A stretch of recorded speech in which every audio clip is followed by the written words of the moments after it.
Another fun thing as far as a quick hit for interview preparation, I call it the 4 Ps. So first of all, the key word when it comes to these documents is relevance. Everything that you share should be as relevant as possible to the context of the person that you're sharing this with or the role that you're applying for. And one of the exercises he actually suggests, and I would love for people to think about doing something like this, is fast forward to essentially your funeral. It feels a little morbid, but think about this. Think about your funeral and you are watching it kind of as a fly on the wall.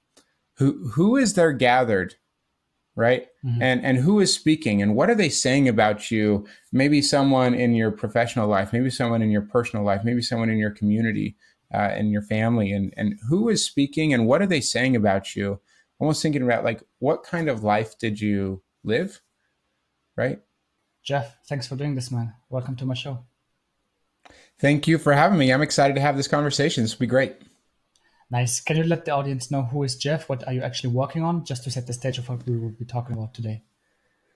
Yeah, who is Jeff? That's a big question. A lot of different things we could talk about, but I think for the base of what we're going to be talking about today, I serve mostly as a leadership and career coach for engineers and technology professionals, for people who are trying to find a way to align their interests, skills, and passions in their careers in a way that can help them live a really exciting life, because a career is a huge part of it. And so we try and look at it from a holistic perspective and look at it not just like who you are at work and what you do, but who you are and who you're trying to become in the future as well, and trying to take that big picture perspective. We do a lot of work on mindsets as well as some of the strategic things around, okay, what do we need to do to actually land new career opportunities that we're excited about? And for some people, it's like, what do I even want to do in my career and trying to do that, because engineers have so many different options. So we'll get into a lot of those topics, I imagine, today. And so I'm excited to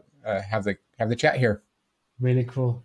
I was wondering in the beginning, like when I started studying mechanical engineering, if I'm in my first semester, am I someone who should reach out to you, Jeff, and say, hey, I'm needing a bit of coaching on engineering, like what career path should I take?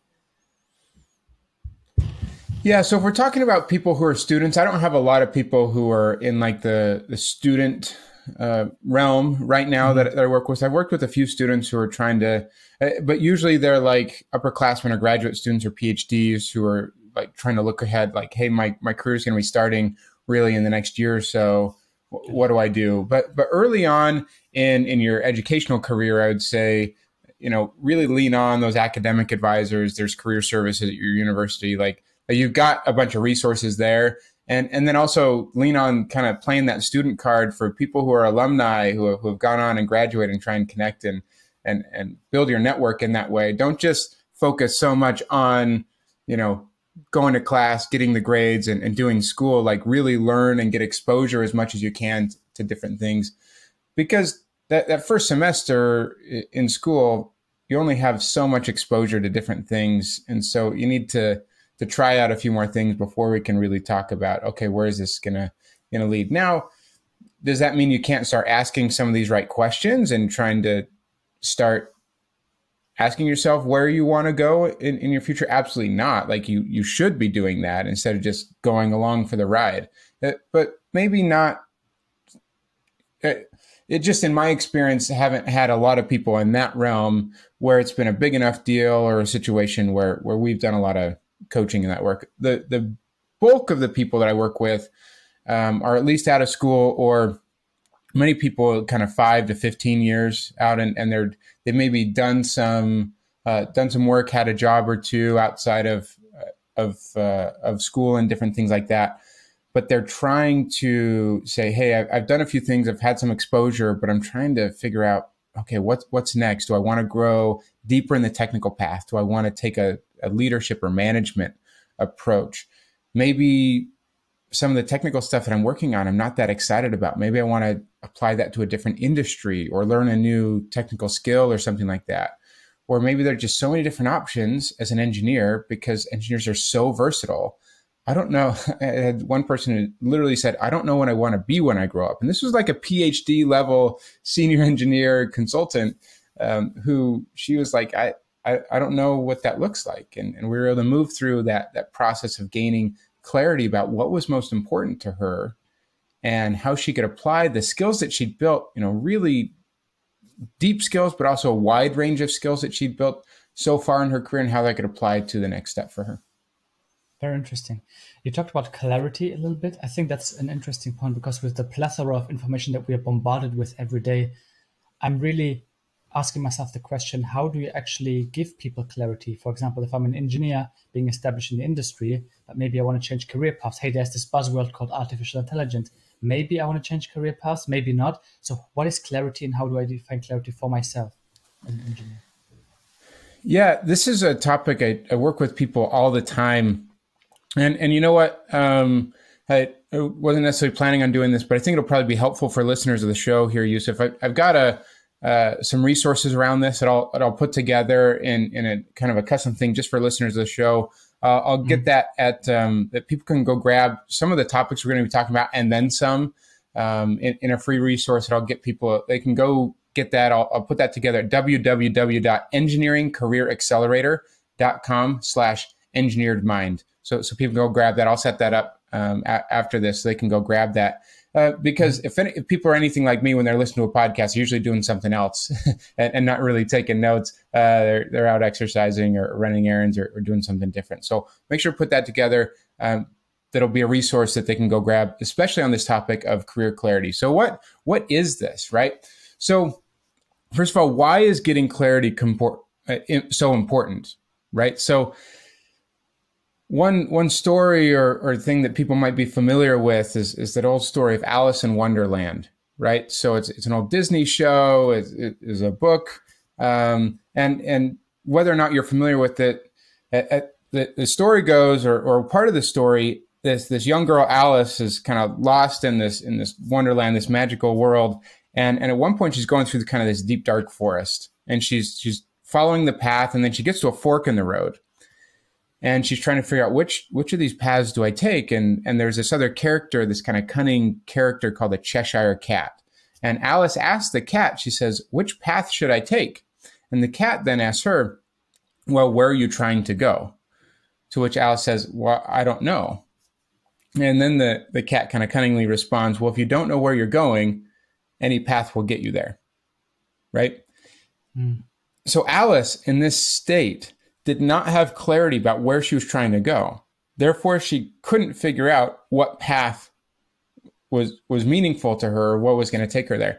This is an example of why having some clarity, knowing where we're trying to go in our career, but also who we're trying to become as a person, is so critical. So then we can start to chart the path and take the actions that will lead us to becoming that. Now, does that mean that we're going to have every single step mapped out for the next 5, 10, 15, 20 years of our lives and our career? No, probably not, because things are going to change. We also need to let things emerge, but it may be more of like a North Star idea, like, hey, this is the direction I want to take, the types of things I want to learn, the ways that I want to grow. And if we can get some clarity around that, then as we have opportunities, situations, challenges that come our way, we can use that clarity, understanding what's important to us as a filter, as a guide, as we make decisions throughout our lives, throughout our careers, right? And so, but how do we get that?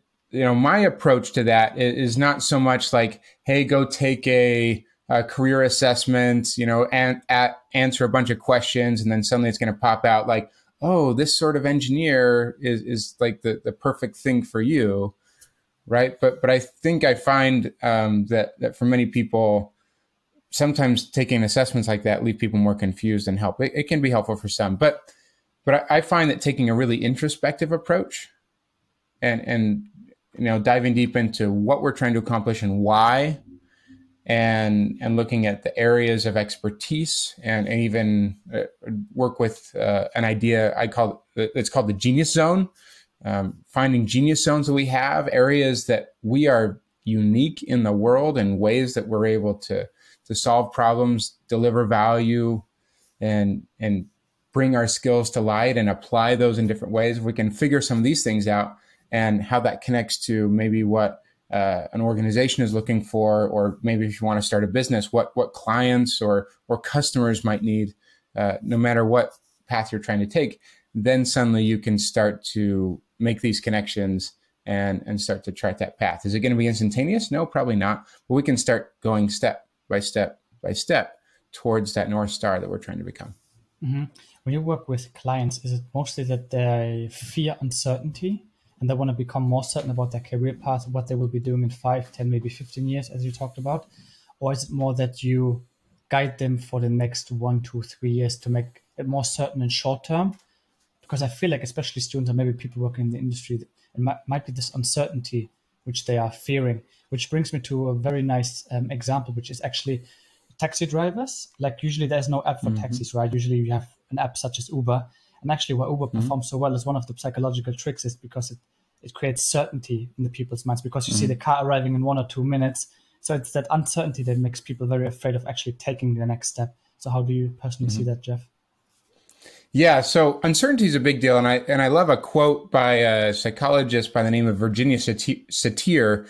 She said that many people prefer the certainty of misery to the misery of uncertainty. Yeah. Right. So think about that for a moment. Like I may want to. It may be more comfortable for me to stay where I'm at, even if I am unhappy, I'm unsatisfied, I'm underperforming, I'm not growing, rather than kind of take that leap of faith and take that next step, because that I don't know what that is, what's on the other side, that uncertainty is really difficult for a lot of people to deal with. And so, I mean, one of the things from a mindset perspective I'm trying to help people build up is that confidence, that willingness to take steps into uncertainty and have courage. It takes courage to do that, right? To try something new, to want to build a new skill, to put yourself out there, to try and connect with new people and build your network. But that's how we learn. That's how we grow and develop. That's how we change. I mean, if you want to be stagnant for your whole career, yeah, you can stay and do the same thing over and over and over again, you know. But then you might be someone with 20 years of experience, but not really, maybe 1 year of experience repeated 20 times, right? And that's probably not where you want to go, right? So we want to keep having new experiences that help us learn, develop, grow, and change. But we need to be willing to deal with that uncertainty. Now most people, if they're looking for a coach or a solution or something like that, usually there's some acute pain or situation that's going on. And so we are looking at usually the next 1 to 3 years. But that doesn't mean that the principles that we're working on around clarity, around mindset and confidence and building a great career aren't things that will continue to influence them over the course of their careers for years to come. In fact, I started the business about 3 years ago, and I still have people that I worked with really early on who are saying, yeah, you helped me kind of solve that first issue or find that career switch that I was looking for. But I find that the skills that we're learning are still helping me grow and progress. And, I got this promotion or that promotion, or was able to use the skills to get this raise or connect with these people because of the skills that we learned. So these skills, these abilities that we work on are things that are going to have an impact for years, not just solving that initial thing. Like, hey, I'm unhappy, I'm unsatisfied, I'm unsure of what to do in my career, where to go. That's usually where people start. Something where they're at right now is it's too miserable, so they're willing to go out and experience some uncertainty and get some help to figure that out. Maybe they've tried and they haven't been able to be successful in thinking through that next career opportunity or that next career move. And so they reach out for some help, and we're able to move through that. But I want the experience to not just be a transactional, hey, we're going to do this one thing and move along and see you later. My hope for everyone that I get the opportunity to work with is that it's a transformational experience, that they become different and they are then on a path and have new tools in their toolbox to really continue to go back and learn and change and grow as they continue forward. Yeah, you've talked about a lot of different aspects, Jeff, and I really appreciate it. For example, I really respect that you've started your business, because that's actually a huge step. And Do you feel that some people, they might be indecisive of choosing between the quote unquote 9 to 5 versus I'm doing my own stuff on the side, or should they maybe do both? Like some people I know are very indecisive of, do I really want to work in the industry from 9 to 5? Or maybe I have higher ambitions. Like, how do you figure out if people really have the drive, the motivation, and maybe the dedication to do something on their own and maybe strive where they want to be rather than just sitting in the office 24/7? Yeah, it's different for everyone, right? So in terms of what their interests are, the different priorities in their lives, and how they think about designing what that's going to look like. Because, but recognize that there's going to be uncertainty, and nothing is for sure. And we're seeing in the industry these days, we're having other new rounds of layoffs, and even large technology companies and different things. It seems like almost every day I hear of another set of layoffs in a large company, and so it's like, some people think that, okay, that 9 to 5 job, that's stable and it's for sure, and I'm going to be able to lean back on that.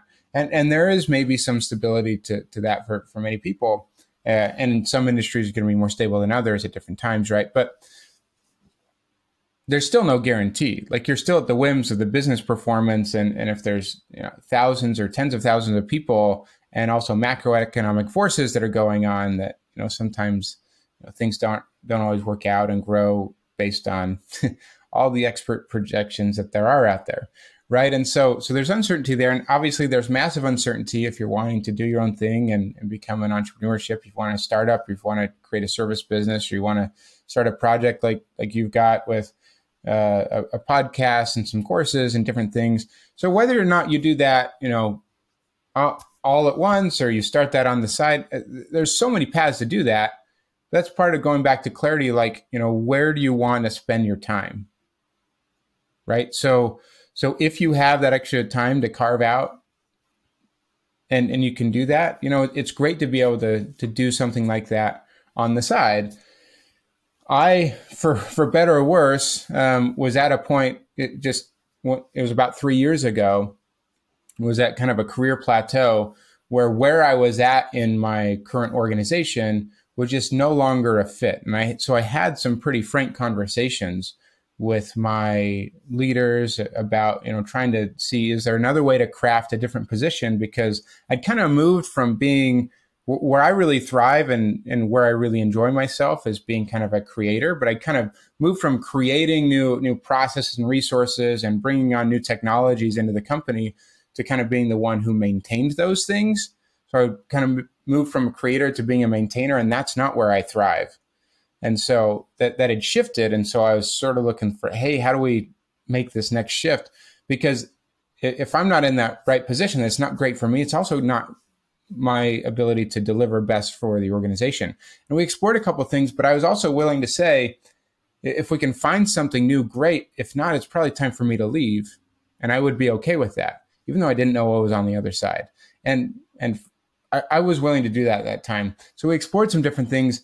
And for me at that time, there wasn't another great fit at the organization for what the organizations need. So it's time to go. But they were really cool about helping me transition out. And so then I was like, okay, what's next? And I spent a lot of time trying to figure out, did I want to go get another job? I was halfway through an MBA. I also had two young kids and one kid on the way, and I was trying to figure out what that was going to look like and different things. But and so there was a lot of fear, a lot of uncertainty about that. But I just had this feeling, and I spent a lot of time in being introspective, reflective, and journaling, coming up with different ideas, directions I could go. And there was this one day that I was journaling, and I started connecting the different engineering scientific principles that I love and had learned over the course of my career, how I could connect that with opportunities that I had for human development, people development, leadership development, career development, things that I really loved helping see people change. And I had experiences in doing that training and coaching kind of on the side. And it was like, I want to do more of that. How do I connect these ideas? And I just had a day where I couldn't stop writing things down. And so I sort of took that as a sign and started to run with that and grow that out. And make no mistake, it's been absolutely difficult especially in those early days. But it's been also extremely rewarding. And there are lessons that I have learned and ways that I've grown that I wouldn't have been able to learn otherwise if I hadn't done that. So I went kind of cold turkey on it and decided to just run with it, having not established anything on the side before I did that. I wouldn't generally recommend that for people, for most, but it's what I needed to really commit to the process and kind of burn the boats, as it were, and say I'm committed to this. But for many people, doing something on the side is a great fit, and you can do that.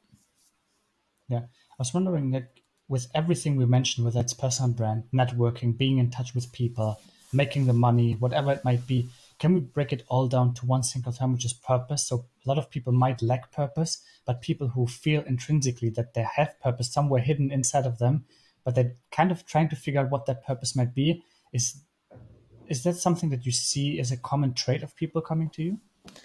Yeah, purpose, I'd say, and there are all sorts of other words that you could use. I use the word, if you can connect the purpose, or Simon Sinek is really famous for start with why, right? Like, what's the reason for all of this? I'd also use being intentional or deliberate or proactive in what you're trying to do. These all sorts of other words that we could use, but in the end, again, starting with what's important to you. What are you trying to do? What are you trying to accomplish? What are you trying to become? And what do you want to be known for in society? Another way to think about it is this, Stephen Covey idea. If people are familiar with the 7 Habits of Highly Effective People, it's like this idea of starting with the end in mind. And one of the exercises he actually suggests, and I would love for people to think about doing something like this, is fast forward to essentially your funeral. It feels a little morbid, but think about this. Think about your funeral, and you are watching it kind of as a fly on the wall.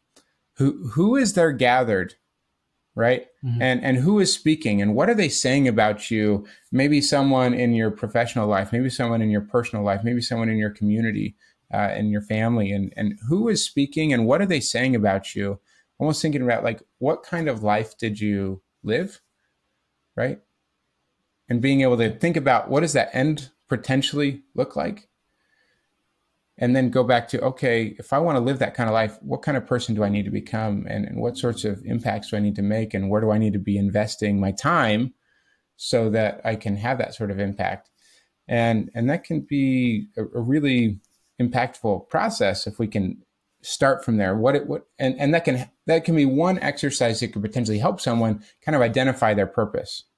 Now, do I think that people are going to find their purpose and passion is just going to be this lightning bolt moment that everything drives? For some people that happens, but for some people, kind of discovering their purpose, something that emerges, and we need to have lots of new experiences and try different things to really discover that. Maybe you haven't even had exposure to something that really you could have a lot of passion and drive and impact in, and have a lot of expertise. And so trying new things, if you haven't found that, we need to keep, kind of looking, but don't feel like you need to wait for that clarity to fully manifest itself before we actually do something and take action. Another quote that I love from a mentor of mine named Philip McKerney says, "In the absence of clarity, take action.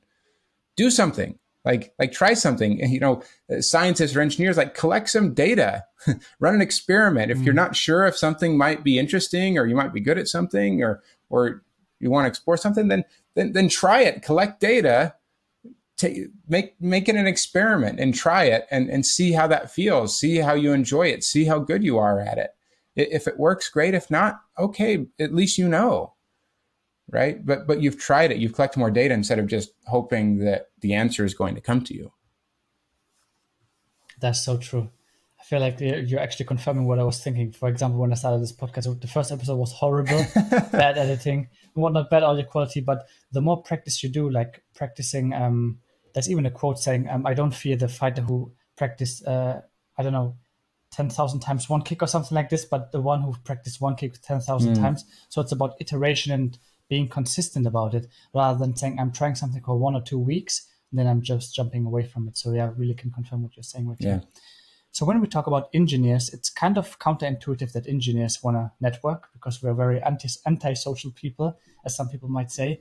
It comes to personal branding and also networking. So how can we leverage networks such as LinkedIn, Twitter, maybe Instagram to build our personal brand? And how can we do that? How can we do that effectively? Yeah, well, first of all, I kind of hate some of those engineering stereotypes about being antisocial and every engineer is introverted. And I hear this from engineers all the time, and especially those who maybe identify as more extroverted, or people maybe say to them, you don't seem like you're an engineer, right? So the whole world is sort of like trying to put engineers into this box. And I'm just here to say that, like, okay, maybe they lean one way or the other, but don't anticipate that all engineers need to be that way. And if you don't feel that way, you don't need to get into that antisocial box. And if you don't want to be in that antisocial box as an engineer, you can also break out of that. Okay. So I want to, I hope we can break down some of those stereotypes, because I've never found them to be helpful. Now, that doesn't mean that being introverted is a bad thing. Some of the best leaders and people I've met are natural introverts, and that's totally fine. But you can also use that as a strength, even in realms of networking, connecting with people, because some of the best people to connect with are naturally introverted. But that means that instead of them kind of putting on a show and being, all out there, they're really easy to connect with on a more personal basis. And so, again, leverage those strengths that you have. So that's my little diatribe for that. But as far as like utilizing social networks, I'll be honest, me personally, as far as social networks, I don't use Instagram and Twitter like at all, because social media can be great for so many things, but can also be a huge distraction. And so those platforms for me at this point in my life, I've chosen not to engage in, because I identify them as they would probably be more of a distraction, and I'd probably waste more time than the value I'd get out of them right now. That's not to say that I'm closing the door on them or other social networks, forever, but that's just a decision that I have personally made for right now. So the one that I spend the most time on, because the work that I do, and certainly in terms of kind of professional, personal branding in your career, is LinkedIn. Okay, and I use it all the time, and I teach people about it all the time as a platform to do that effectively.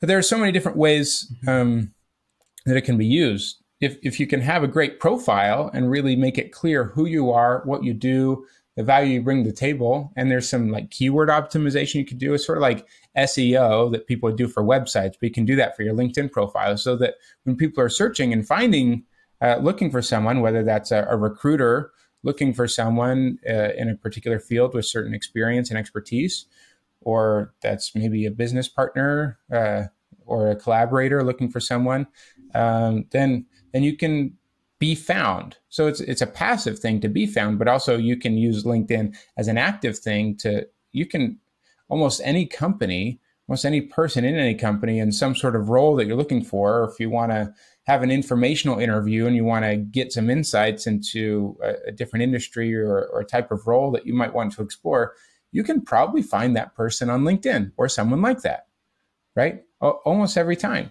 And so it's a wonderful platform to be able to do that. And the better your profile, the more people are going to be able to see more about you.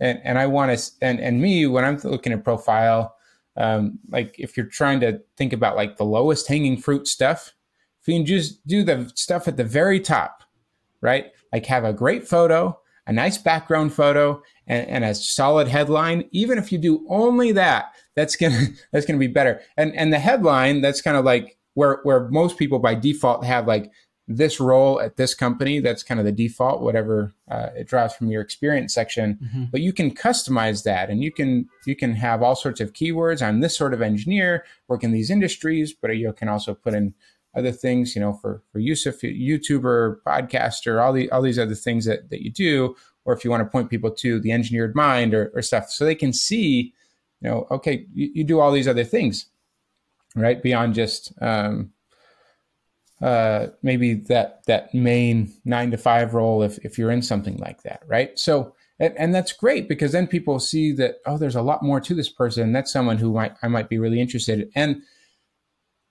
maybe I want to go read more, and then they can go into looking at the rest of your profile, and they can look at your experience, or maybe you write a great about section that really describes who you are, kind of tells a story, which I would highly recommend.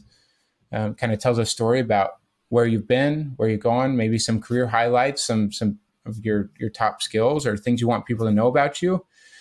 But I think about when it comes to personal branding, all the time when people are trying to find career opportunities and things, they're like, hey, if people only knew what I could do and who I was, and give me a chance, and then they know that I could be a great fit in their organization, or to do this job or whatever, or maybe they'd be willing to be my client. Doing things like putting yourself out there and building a great profile and things like that. This is a way for you to tell people who you are, and they don't know that unless you tell them. Right. And so it's that way to sort of, increase that merger between who you actually are and what people know about you. Right. Because the people who are maybe like really close to you in your life, your friends, your family, maybe those who work with you really closely, they know those different things about you. But the people who have never met you, they don't know unless you tell them. And so creating a great profile and perhaps even sharing content is a great way to do that. And on LinkedIn, it's not that hard to kind of stand out in LinkedIn content. Only 1% of LinkedIn users post on a weekly basis, like create some content. So if you do something once a week, you're already in the top 1%. Yeah, it's not that hard. But again, you're going back to like being consistent. Yeah, some of your first posts might be terrible and not resonate with anyone. And don't worry too much about counting likes and comments and all that stuff. Just share things that are interesting to you. Things you're thinking about. Ask some great questions to spur some conversations, and share things in the industry that you're excited about, and start having conversation, connecting with people. It doesn't need to be a huge time investment. Don't want you to waste so much time in social media, but I want you to use it strategically if that's something you feel like is right for you right now. Really funny. I really can confirm what you're saying. So there's so many little tricks that you can do on LinkedIn to actually 10x or 100x your chances of actually finding the right partner, or maybe even the job that you're looking for, to accelerate your career. There was, in the beginning of the podcast, we talked about self-confidence, so being confident in yourself. So I'm really asking the question right now, how much of self-confidence do you actually need and become more confident as an engineer?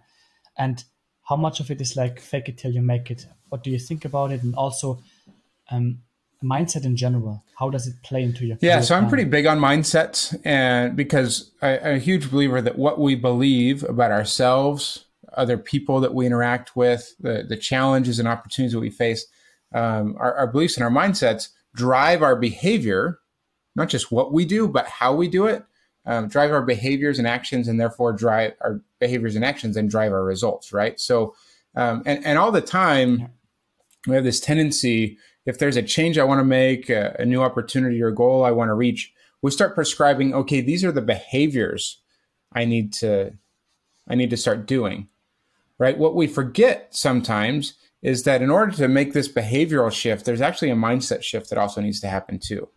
And if we leave our mindset back, then probably our behaviors are going to shift right back to what they were before, because our mindsets didn't change with us, right? So why is mindset and confidence so important? Well, let's talk about a few different scenarios, right? So think about just landing a new career opportunity. If you're going into an interview and you lack confidence that you would actually do a great job in that role, it's going to be really hard for you to convince a potential employer that you're the right fit for that job if you don't really believe that, right?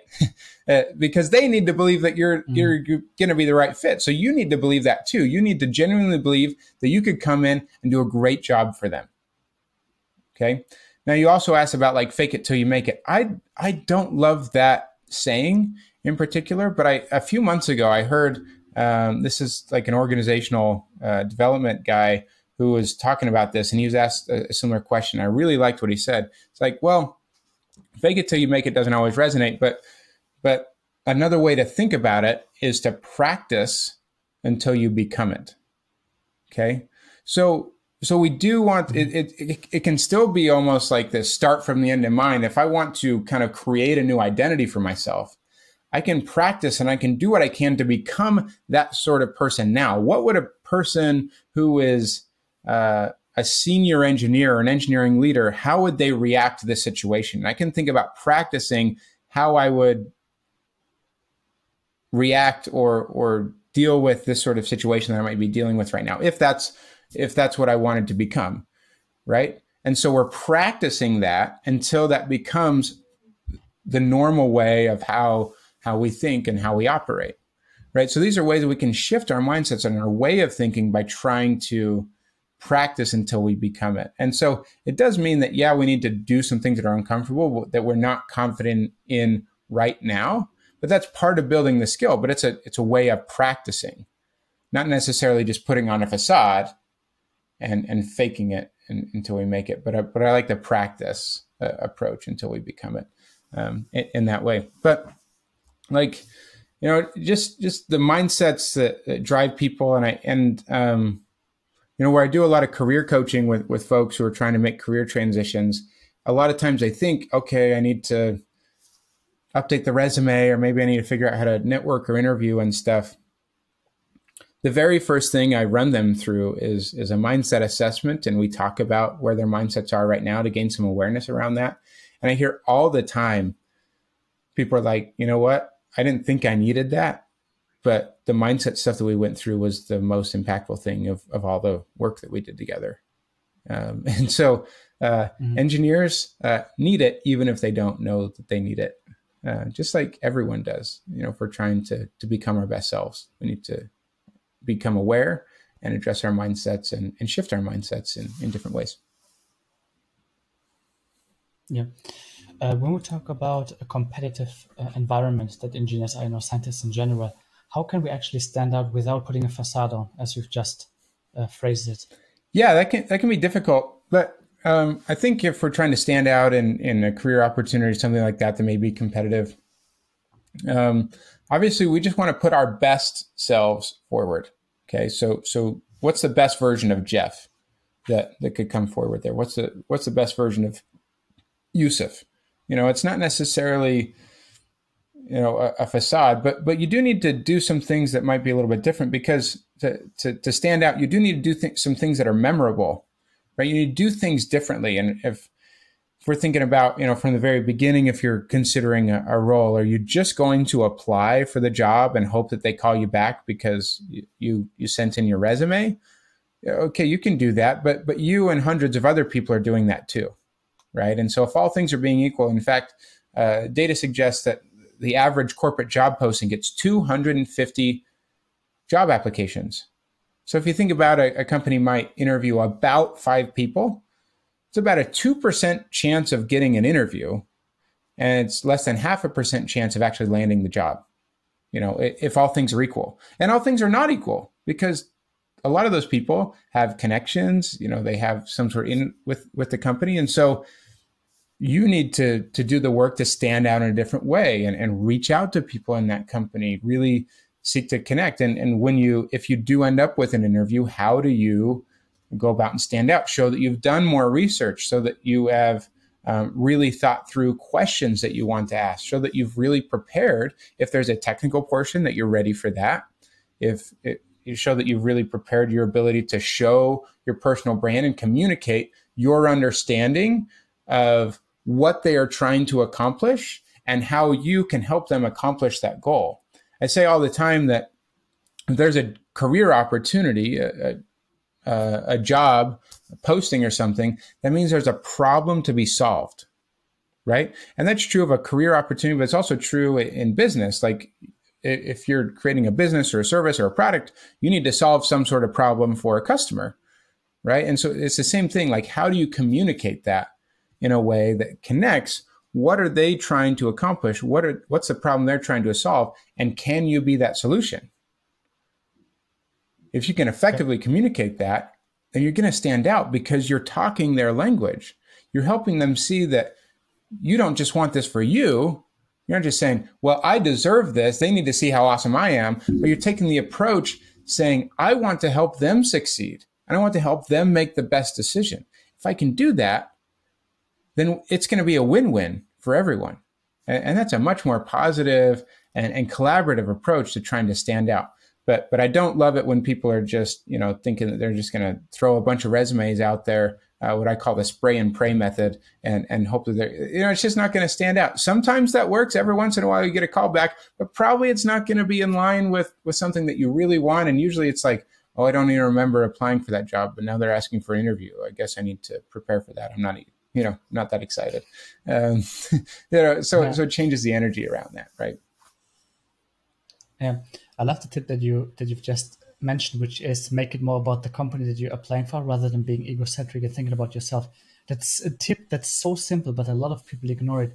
Instead of, for example, thinking maybe build a map for the company that you're applying for, maybe do something for free for them and present it in case you're interviewed. That's something a lot of people don't think about. So really, really good tip, Jeff. When we think about career in general, how can we become more future-proof in the future? Of course, there are like emerging technologies, whether it's artificial intelligence, quantum technologies, and things like that. As an engineer, do I think about the future? Should I think about the future? How can I be future-proof, quote unquote? Yeah, so we can look at this from a few different angles. Certainly, you're talking from a technology standpoint there, thinking about technologies will continue to change and develop. And thank goodness, I mean, that's kind of the purpose of engineers and scientists is to progress those things.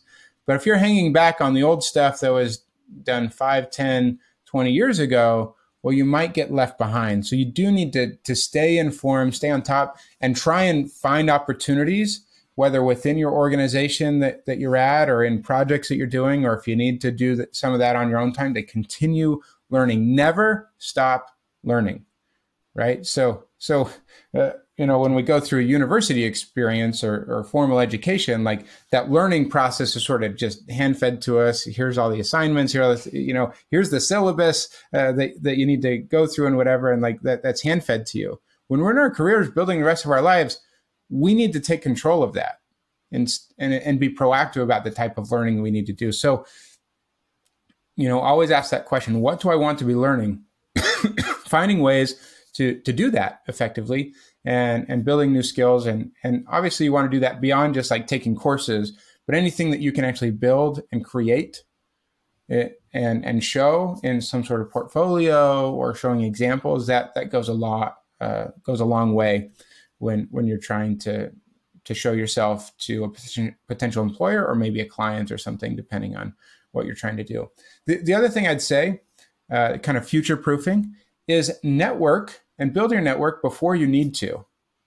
And networking, sometimes engineers and all of us can sometimes overcomplicate what networking means. I think it means we need to go to these big networking events and hand out all these business cards and have X number of followers or connections on LinkedIn or whatever. Like, that's not really what networking is about. At its simplest form, networking is about building relationships, having conversations, have people that know you and that that you can lean on and talk to, connect with, ask questions, right? These are friends, collaborators, and others that you built relationships with, but don't overcomplicate it, right? And don't think that it needs to be in these. I'm extroverted person, but I still hate, most of those networking, wide open conference rooms where you need to like go strike up random conversation. That's extremely uncomfortable to me too, right? And I'm even more on the extroverted side, but that's not the only form of networking that there is. Sometimes it's finding someone who's doing something interesting, just reaching out, saying, hey, this is really cool what you're doing and what you're experiencing. Do you mind spending 15 or 20 minutes having a conversation about that? And ask about that. It can be really simple. You start with that first conversation and see where else that goes. If it goes well, then you can have another conversation. And maybe sometimes that turns into really great mentoring relationships where people are willing to help you either get a career opportunity, or maybe they just say, hey, I really like you. Some people just really like helping others. Okay. Or some people like talking about themselves. And if you're really interested in them and what they're doing, but you do need to approach those relationships again, kind of like what we were talking about with companies, not like, what can I get out of this person? How can they help me get a job or whatever? But hey, I'm legitimately interested in this person. I want to invest in this person. And I think about this from a relationship standpoint. We want relationships that we're trying to build to be transformational, not transactional. Not just, hey, I'm going to give you something and you give me something back. Okay, great. Let's move along, whatever. But we want these relationships to be transformational for everyone. And if we can think about that from the approach, then suddenly we're truly connected and caring about what the other person cares about, rather than just being selfish in every interaction and relationship that we go into. And, finally get better results that way. Absolutely. Very good points, Jeff. So let us talk about CV, resumes, and then move or transition to the interview process itself. Can you give very, very normal question, can you give us 3 or maybe 5 tips on what you would say people can do to immediately transform their CV and making it a better CV or resume?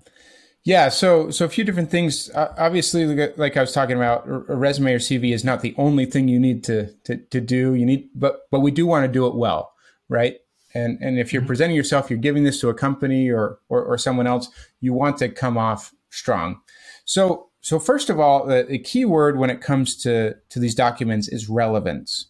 Everything that you share should be as relevant as possible to the context of the person that you're sharing this with, or the role that you're applying for, right? So you want to be as relevant as possible. And that has impact in terms of the keywords that you use, right? So there are all sorts of tools now because yes, companies do run your resume through an ATS system, generally an applicant tracking system, to compare the relevance. Say, hey, these are the things that we are asking for in the job description. How does the resume match up? There are all sorts of tools that you can do to sort of simulate that. Jobscan.co is the one that I use most. There are a bunch of other ones out there as far as kind of resume scanners, and you can see they kind of give you a score and say, hey, you put in the job description, put in your resume, how does that match up? And you can get some insights. Mostly importantly, they're saying, hey, the job had all these keywords in it, but you didn't include those, right? So you can rewrite some things in that way. A few other things in terms of, obviously it just needs to be readable. People are always asking 1 page, 2 pages, 3 pages, how much? I like to keep it to 1 page if possible for someone who's pretty early in their career. There's no magical number as far as years of experience or something, but there comes a time where you can't keep it to 1 page anymore to share things again that are really relevant. So go to 2 pages. I like, if possible, not to go beyond 2 pages because then it just becomes too much and no one wants to read that anyway. Okay. You don't need to put every single thing that you've ever done on your resume, because again, not everything is relevant. So take away the things that aren't relevant or compress them and focus on the things that are most relevant. Other thing, a big deal when you're writing kind of your experience section, the bullet points and things around, hey, these are the things that I did in a particular job role. Start with action verbs, but then a big thing for me is to show measurable value and results that you've delivered. If I can see numbers like, hey, I reduced defects by X%, or I increased revenue by this much, or we improved quality metrics by this much, or we saved the company this much money because of this new innovation that we did. Like whatever that result or those metrics were that you were working on, I want to see those, because if I can see those, first of all, in a whole resume, a whole page of text, numbers stand out. Okay. So my eyes are drawn to those if I'm looking at a resume. So if I see those, I'm gonna be like, oh, like Jousef, improved quality metrics by 30%. Well, that's a big deal. We actually need to improve quality too. Maybe he can do that for us, right? Like if they can connect that you've delivered big results or worked on things at a large scale that are measurable, then you can do the same in their organization as well. So there are a few different things. Stay relevant. Don't make it too long. Make sure that you're sharing relevant metrics as much as possible, and really focus in on what. So you may start with kind of a base resume, but you do want to spend at least 20, 30 minutes to try and tweak it to make it as relevant as possible to a particular organization if you're applying or something like that, or sending it off to hopefully write directly to a recruiter or hiring manager instead of just applying in the applicant tracking pool. Great tips, Jeff. So assuming we follow all the tips that you've just given us, and we've maybe done a coaching with Jeff, and maybe we've made it to the next step, which is an interview. How do we stand out in an interview? How do we perform well in an interview? Yeah, we talked about a few things as far as like how you go about, from a mindset perspective, making sure you're approaching this for, I want to help them succeed instead of just showing that I'm awesome. But a few other things, like people get really nervous in situations like this. Interviews can be nerve-wracking, and that's normal. Like, I'm not saying you're going to be able to eliminate all of that. But I love, I think the most watched TED Talk of all time is by a researcher by the name of Amy Cuddy. And she does a lot of research around body language. And the research suggests that even if you can get, so they did research around what we call like power body language, like power poses. Like if people are watching this, like literally like in a Superman pose, or like I'm getting big, or, or kind of like cowering, I'm sitting, I'm getting small, right? And our body language literally changes our body chemistry, and our cortisol levels, which is the stress hormone, can go up or down depending on how we're holding our body. That's why usually when I'm doing a podcast or I'm speaking or something, I'm usually standing up because I feel like I've got a little more energy when I do that, right? Where it's natural for me to slump a little bit more when I'm sitting. Okay.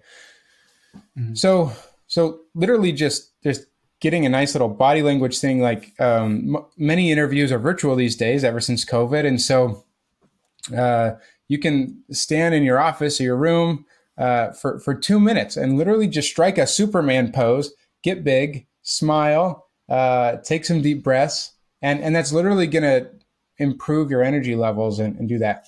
Another fun thing as far as a quick hit for interview preparation, I call it the 4 Ps. Okay. So first of all, prepare, like be prepared, like understand as much as you can, do the research on the company. What are they trying to accomplish with this specific job? Kind of thinking about, what's the problem that they're trying to solve? Can I connect that? All those things that we were talking about earlier. So number 1 is prepare.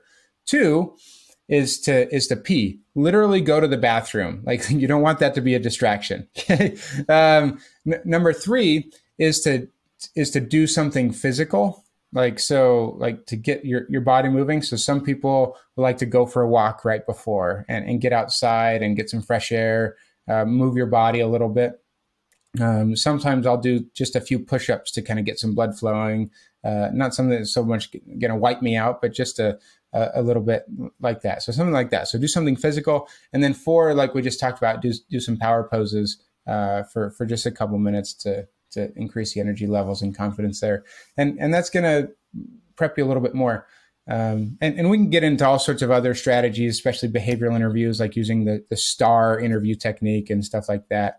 STAR. People can go look up that. There's all sorts of stuff on there if you just Google it, but which is good for behavioral interviews. But it's trying to contextualize, what are they looking for? How can I, really share what is most helpful for them in this interview and hopefully have a great experience. Really cool. I want to have you a second time on my show, Jeff. So we'll wrap it up.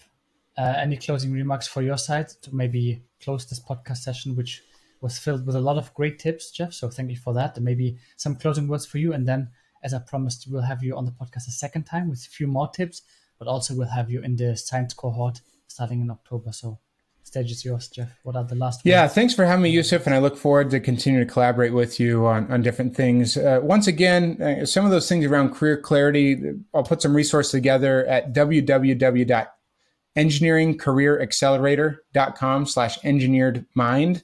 And by the way, to make that work, just because the page that I'm using, you do need to put in those W's up front for it to work right. But I'll get that put together, get some career clarity resources to really think about how do we live that intentional life. But I just hope that people really take that seriously. Your career is yours to develop and grow, and same with your life. And so if you're we only have one career, one life to live, what are you going to do with it, right? And so be intentional, be deliberate, be proactive about what you're trying to do and who you want to become, and see what happens. Because if you don't plan for it, then someone else will, and you might find years down the line that you were doing things that you weren't all that interested in. So take control of it, because no one else is going to do it for you. Awesome, Jeff. With that being said, thank you so much for being on the show. It was really, really interesting. And I think I can say we'll see each other then on LinkedIn, I guess, not on Instagram. Yeah, that's for sure. Thanks, Jousef.